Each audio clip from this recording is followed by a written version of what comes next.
Hello everyone. So today is the first video in a series of video tutorials that I'm going to be doing about solving simple linear programs using IBM CPLEX via the Java programming language. So before we can get started, make sure that you have IBM CPLEX properly installed in your operating system by going to IBM website and download the appropriate version of CPLEX. And also I'm going to be using the Eclipse development environment for our Java programs. So also make sure that you already have Eclipse installed and running in your system before we can get started. Alright, so I have just opened Eclipse, and before we do anything, make sure that the correct perspective is being shown, that is the Java perspective for Java programs. So I'm just gonna go ahead and create a new Java project, and I'm gonna call it demo. So now make sure that the CPLEX libraries are included in your project. So I'm just gonna go to properties and libraries and add external jar. From here I would navigate to the directory where IBM CPLEX is installed in the system. So for me it would be applications, IBM, ilog, CPLEX, library, and this cplex.jar file. So we're just gonna add it here. And one more step is that we would have to add the native library location. So depending on where you install CPLEX in your system, you would navigate to the correct directory. Here it should be the binary directory, and because I'm using Mac OS, so OS 10, add this directory into the project so that all the binaries are properly added. So when the build path has been properly configured, I'm just going to go ahead and create a Java class for our particular LP problem that is being shown on the left hand side. So because the problem is called the Wagner Diet problem, I'm just going to name this class Wagner, and want to have a main method to run it. So looking at our particular LP problem, we have three decision variables, x1, x2, x3, 4 constraints, and a non-negativity constraint.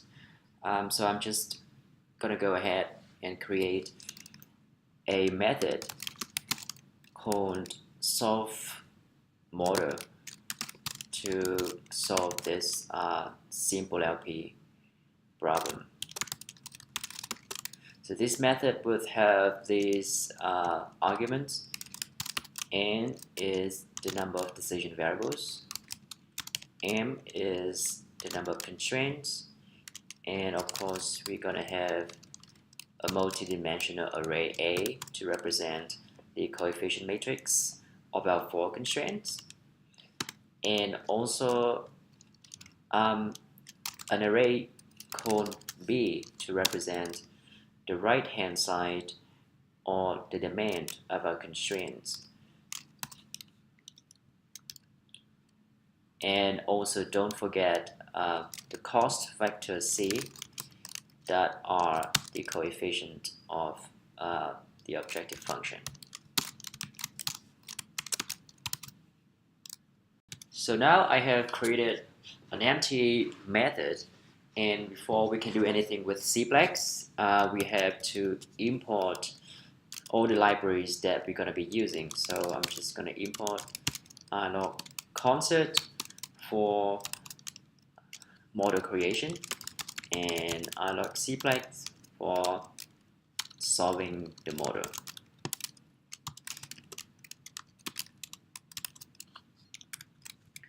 So I'm just going to go ahead and create an empty model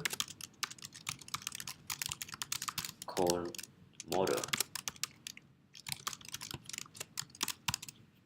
And this model creation is going to likely throw an exception, so we will have to surround it, this whole model creation and solving by a try and catch block.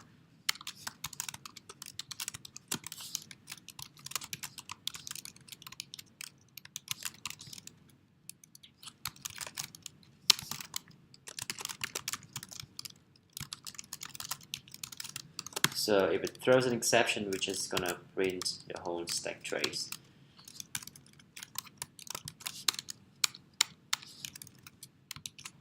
So now I have just created an empty model. So now it's time to create our array of decision variables. So remember that n is the number of decision variables. So this array is called X, and it would have n decision variables, and we're going to go through each of the element in this X array and assign a range for it.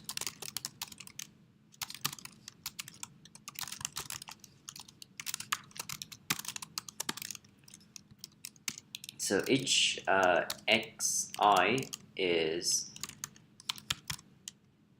a decision variable that at least 0 and at most positive infinity. So the way you encode positive infinity in Java is double max value. So that's the maximum value of any real number. So after having defined the decision variables, I'm going to define the objective function. So the way I do that is as follows. So the objective function is an expression. I'm going to name it obj. And this is a linear number expression, and I'm going to add all the terms, meaning these coefficients times decision variables, into this expression via a for loop.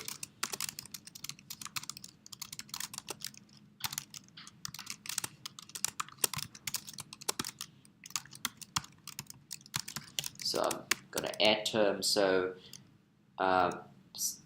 this is the cost coefficient. So Ci times Xi.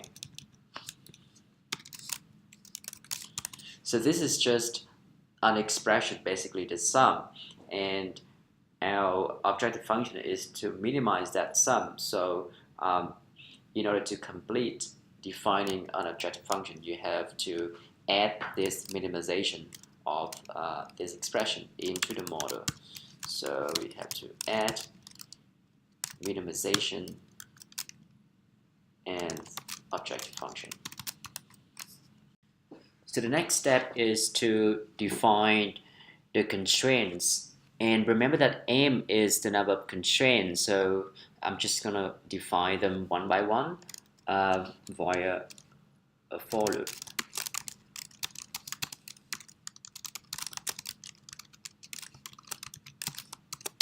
And basically each constraint is a linear number expression similar to the objective function.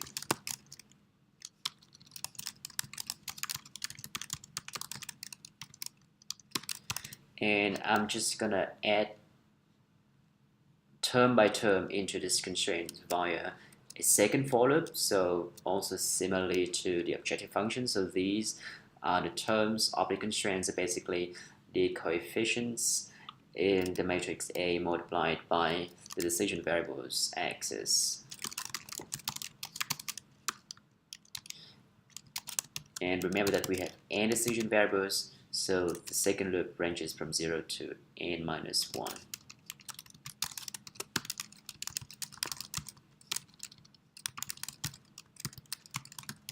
So add term, So each term is an element of the matrix A. So Aij and Xj, because J is the index of the decision variables.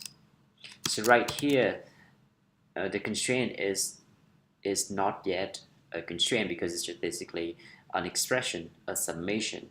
So in order for it to be a proper constraint, we have to add an inequality to that. So the way you do that in Java is you add look at all these constraints is the main constraint, so it has to be greater than equal to. So you're gonna add an inequality at greater than equal to, and this is the constraint.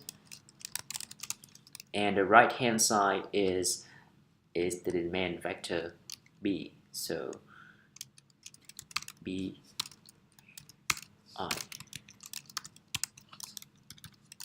So now that we have declared all of our constraints, objective function, and decision variables, and remember that the non-negativity constraint is already encoded in the decision variable creation by specifying its range from 0 to positive infinity, so you don't have to do anything else with it. So now we are ready to solve a model. So the way to solve a model in CPLEX is you declare a Boolean variable is solved, and the solved model will return whether this model has been solved or not. So model.solve. So if the model is solved, then we're just going to print out the objective function and decision variables. If it is not solved, then we're going to print out a message to inform us that something is wrong.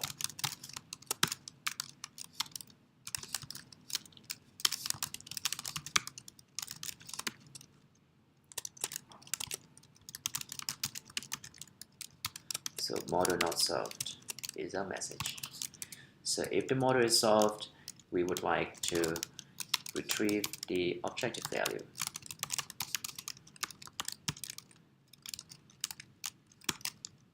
And print it out.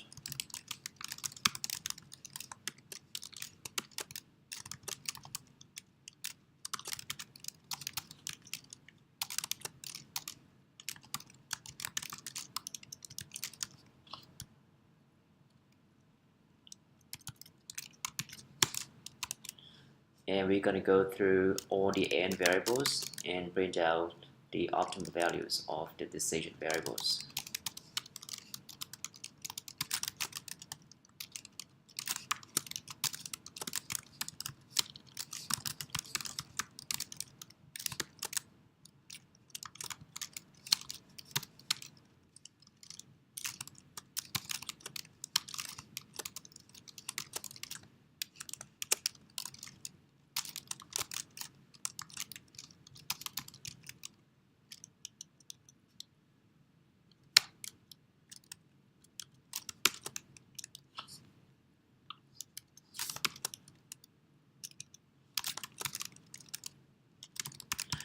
Model get value. So here we're just gonna put xi in here. So now we are almost ready to solve our simple LP as shown on the left hand side, except that we don't have the data yet. So the final step to do after all this model declaration is to input the data. So I'm just going to input all the data into the main function and call it via the solve model function. So n is 3 because we have 3 decision variables, m is 4 constraints, and the cost factor c is 41, 55, 96, and the coefficient matrix A is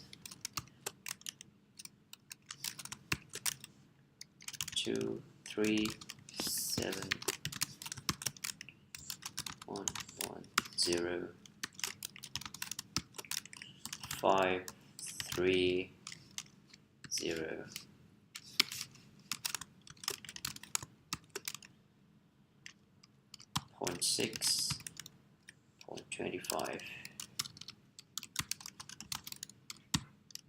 and 1. And the demand constraints are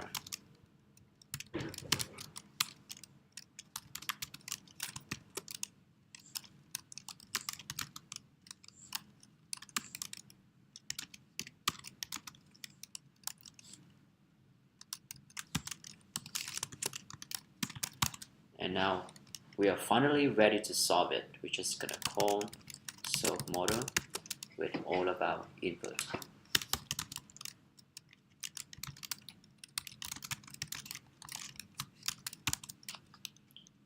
And we're gonna run this model by clicking the red button to run this Java program, and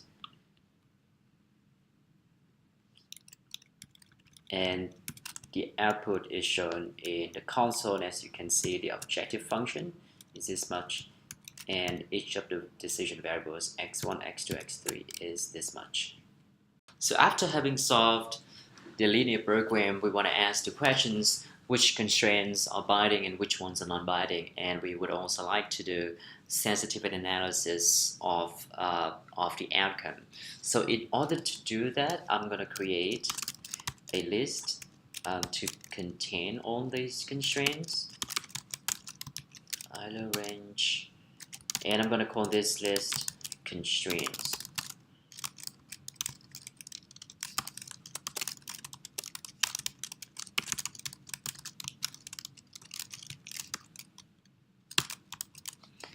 Just going to import the necessary libraries. So I'm going to add to this list the constraints as we are adding the constraints into our model.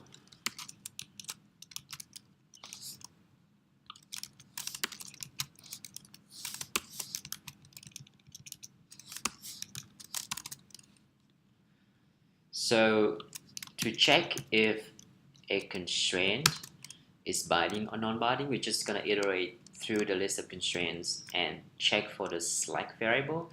So if a constraint is binding, that means the slack variable is 0. If it is non-binding, then it has a non-zero slack variable. So remember that M is the number of constraints. So I'm just gonna iterate through M constraints and check for the slack variables.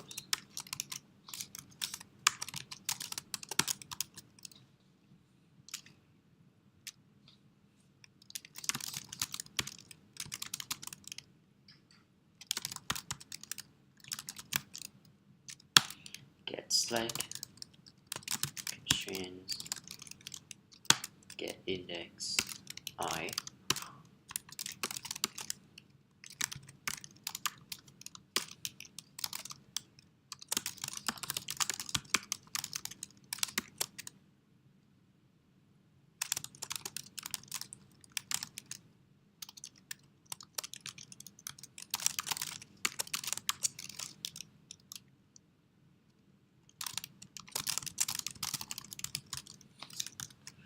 So if it is not 0, then it is non-binding.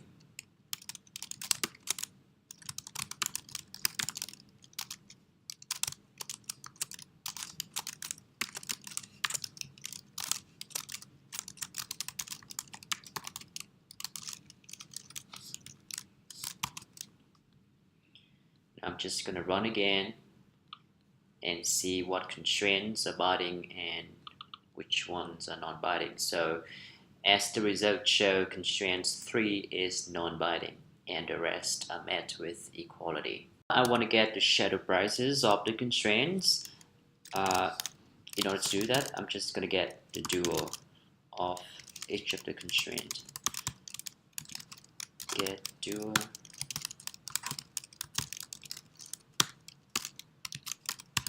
And now each constraint has an associated shadow price. So I'm just going to print it out.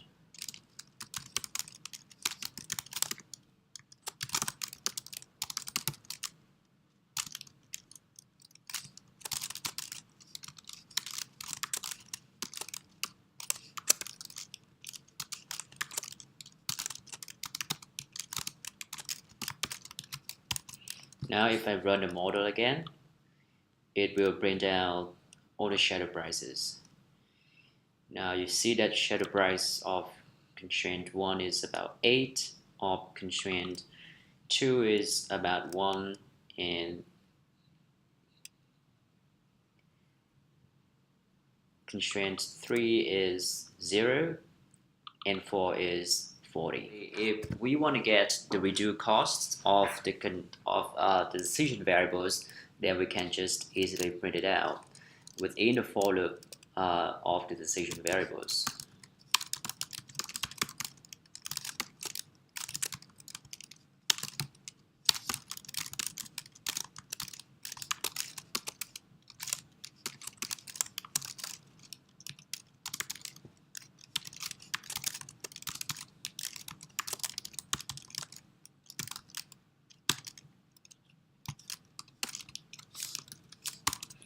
Now we're going to run it another time, and then it'll print out everything that we wanted to print out. So as you can see, the reduced cost of all the decision variables are 0, as can be expected.